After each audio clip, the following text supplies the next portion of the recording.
What's going on? These are my Season 8, Week 7 picks for Dana White's Contender Series. Let's get into it.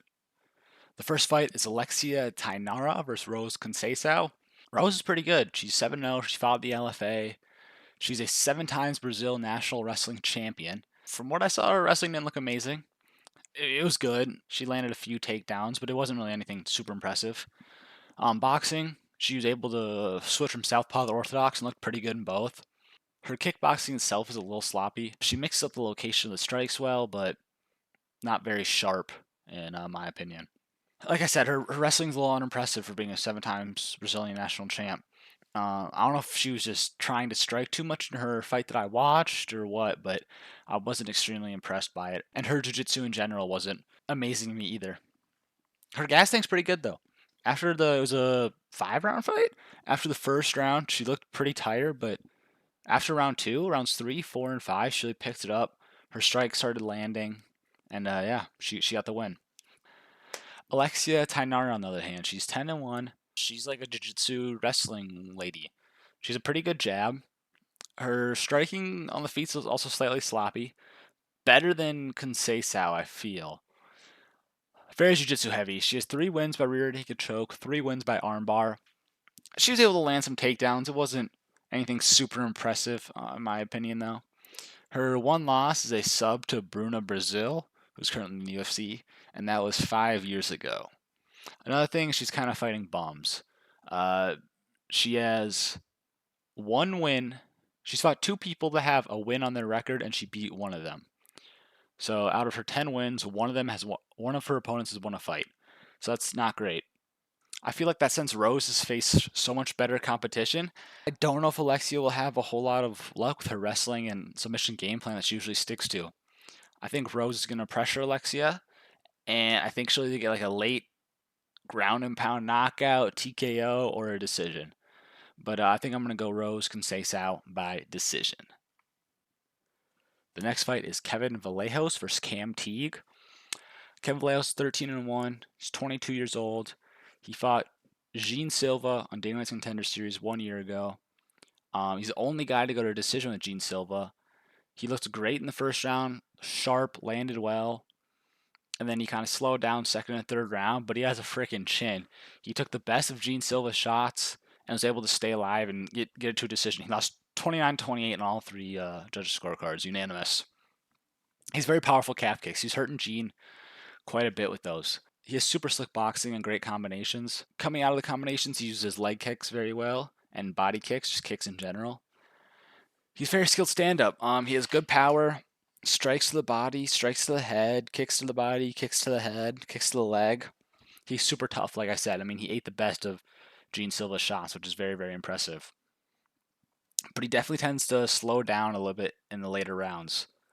Nothing crazy, but not like he completely gasses out, but he definitely strikes take a little bit longer to land and things like that. It doesn't look quite as sharp. Cam Teague, he's undefeated. He's very, very big for this division. He is 6 foot with a 72-inch reach. His last fight, he fought Austin Lingo, a UFC vet. He got rocked early by Austin Lingo, pretty bad. He ended up finishing the fight in the second round, pretty early in the second round. That fight was also less than 2 months ago. I believe it was like August 1st. So, I mean, it's fairly short notice to be coming off a fight where he got hurt like he did. He keeps pretty good pressure. That was kind of what kept him. His chin and his pressure kept him alive against Austin Lingo. He has solid striking. Nothing insane in my opinion. He has pretty good kicks. He's very tough, like I said. He ate a bunch of shots from Austin Lingo. Austin Lingo isn't necessarily a put your lights out guy, but still impressive nonetheless.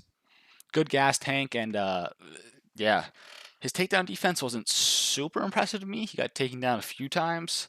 I mean, Kevin is super tough and he has a lot of power, more than Cam does, in my opinion. Cam's chin looked pretty good against Austin Lingo, but he also got rocked a bit too much where I'm feeling comfortable taking him, especially against Kevin. I think Kevin's power will be a bit too much, and I think Kevin's going to knock him out in round two.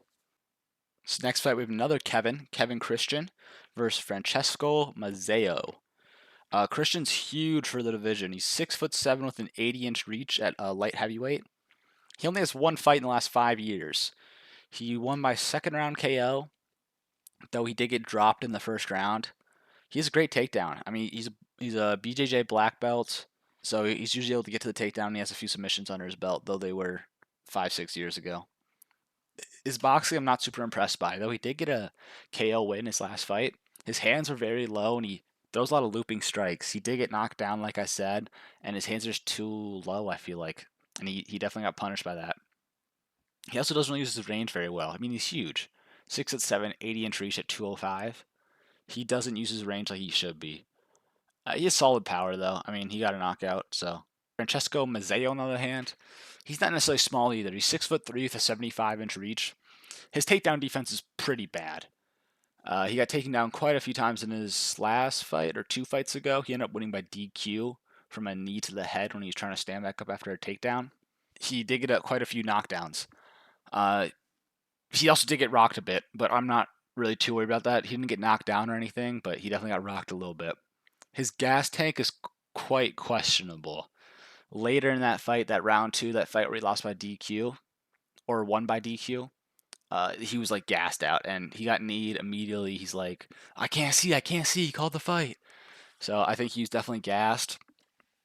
But Christian got knocked down early in the fight, and I think the power of Mazzeo will punish Christian. I think as long as Mazzeo doesn't get taken down and subbed by Christian, he should be able to punish him on the feet. So I'm going to go Mazzeo by round 1 KO. Next, we have Daniel Frunza versus Vadim Kutsi. Frunza's a striker. He has solid takedown defense. He has really, really good hands, though. Good hands, good kicks, and he has solid power. He does a great job working the body, working the head, working the legs. And he also does a good job. His fight I watched, he fought another wrestler. He did a great job throwing teeps down the middle to try to stop those takedowns. He got taken down once or twice, then ended up getting a knockout late in the fight with 1 second left. Vadim Kuti, on the other hand, he has good power for being like more of a wrestling guy. He knocked out Ismail Nordiev in his last fight. Ismail Nordiev has a fight coming up against Bruno Silva in the UFC. So, I mean, Ismail Nurmagomedov's not like a punk, a little can that he beat. That's a good fighter who is a striker. He has very, very smooth wrestling and great jiu-jitsu. I think he has 6 or 7 sub wins. I mean, he shoots takedowns well, moves to the back well, gets hooks in, gets to the neck very well. He has great, great calf kicks on the feet, and his gas tank's awesome. He didn't really seem to get tired in the fights I watched, and I'm liking him. Though Frunza does have pretty good takedown defense, I think the wrestling and jiu-jitsu of Kutsi will be too much. I think he's a better wrestler than the last dude Frunza fought. I could see him doing some damage to the calf kicks and stopping the striking of Daniel a little bit, Daniel Frunza. Then I could see him getting a takedown and maybe finishing with a sub late round 2. The last fight, the big boys. We have Bailey Schoenfelder versus Danilo Voivodkin. Schoenfelder's fought pretty good competition. The last guy he fought, I can't remember his name, but he had previously fought in Dana White's Contender Series and had lost, and Bailey knocked him out in the second round. He's not super heavy for heavyweight. I think he's like 233 or something. But I mean, he's fairly tall. He's 6'3", and he's very quick. The lack of weight gets made up for in his quickness. He has great hands, great takedown defense, a good chin, pretty good gas tank, and great ground and pound if he gets there. I like the striking of this guy. I mean, he's pretty young. He's 27 or something like that. Played D1 football at the University of Minnesota. His takedown defense is good. He ate some shots in his last fight and was able to stay alive. Then he was able to knock him, get down to the ground, and finish it there. Danilo, on the other hand, I know nothing about this guy. I saw one fight, and it was on the side of the road in an octagon against some dude who looked like he had never fought before. None of his fights have gone past the first round, so I don't know if he has much of a gas tank. I really doubt it. And I mean, he's only fought cans. He's only fought bums. So I think that since Bailey has faced much better competition, he should be able to get it done. And I think Bailey will finish Danilo in the first round.